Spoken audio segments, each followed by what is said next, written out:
변증법이라는 말은 뭐 고대 그리스에서부터 나올 수 있는 얘기인데요. 서로 대화하는 거예요. 진리를 이끌어내기 위해서 서로 대화를 하는 방법을 변증법이라고 말합니다. 다만 우리 교과에서 변증법이라고 하면 해겔의 대표적인 사상으로 등장이 되는 거죠. 그럼 해겔이 말하는 그 변증법이라고 하는 건 대체 무슨 의미일까? 한번 정리해보면 이거예요.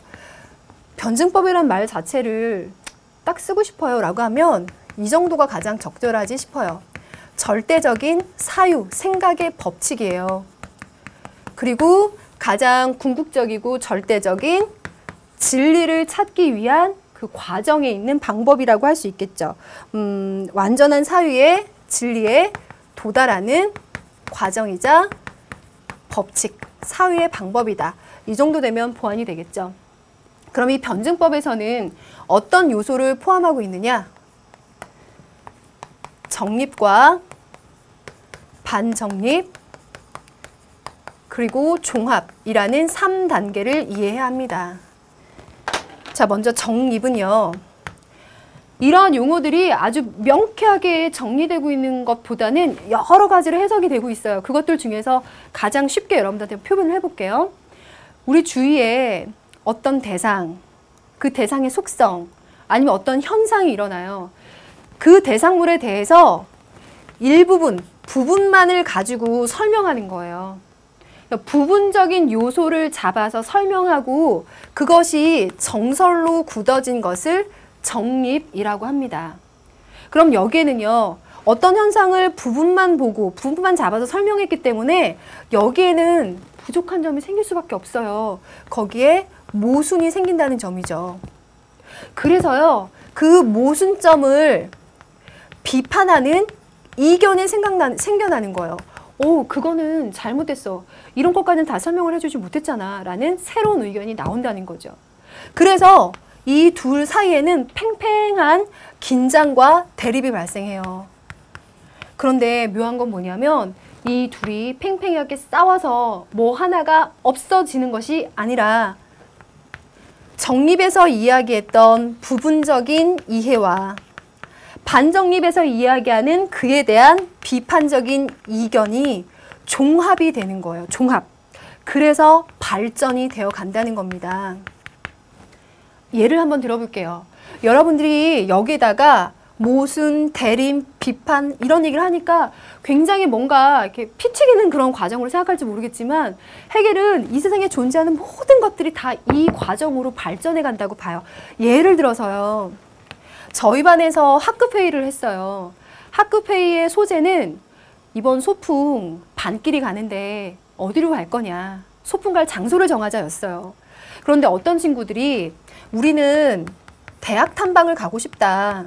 그래서 유명한 대학, 우리들이 선호하는 대학에 가서 이렇게 막 그 언니 오빠들 모습들도 보면서 막 이런 의욕을 좀 이렇게 찾아오고 싶다. 대학 탐방을 가자라고 제시를 했어요.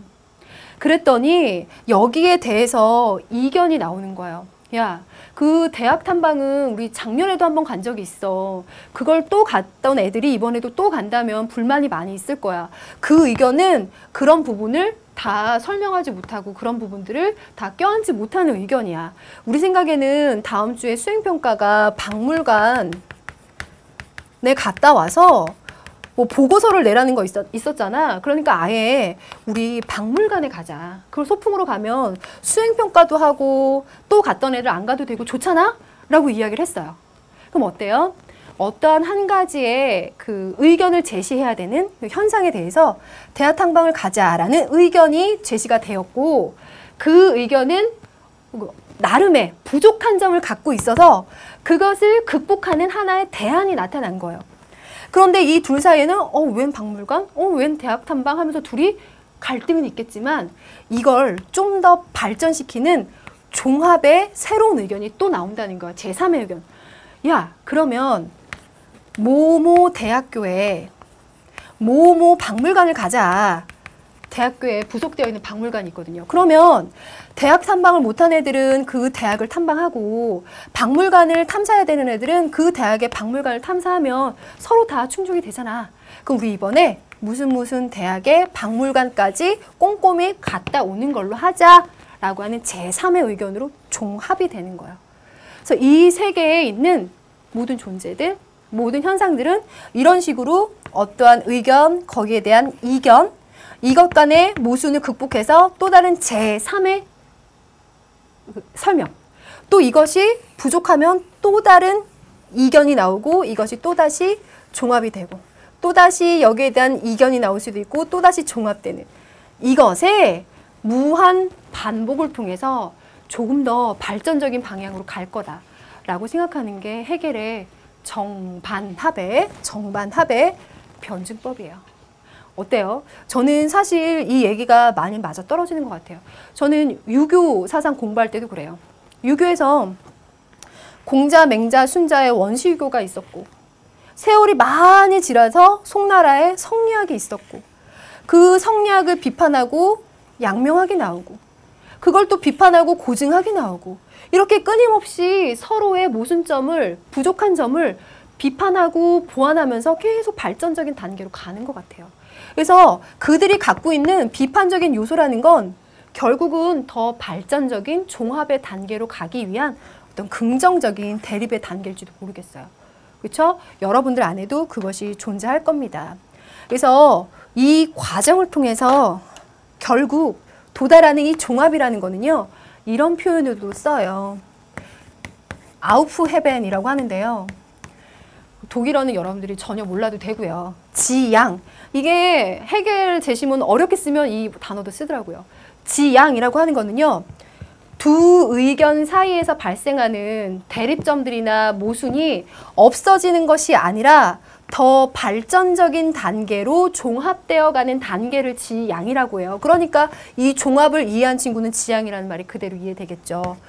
모순이 사라지는 것이 아니라 그 모순을 껴안고 모순을 안고 종합으로 발전되어 가는 것. 그게 바로 지양입니다. 그래서 이거는 뭐 저 자신에게도 여러분 자신에게도 이런 요소들은 다 있을 수 있을 거예요. 나 자신에게 있는 부족한 점들을 스스로 비판해서 더 발전시키고 비판, 발전, 비판, 발전. 응? 그게 바로 이 세상이 발전하는 원리라고 보는 거죠.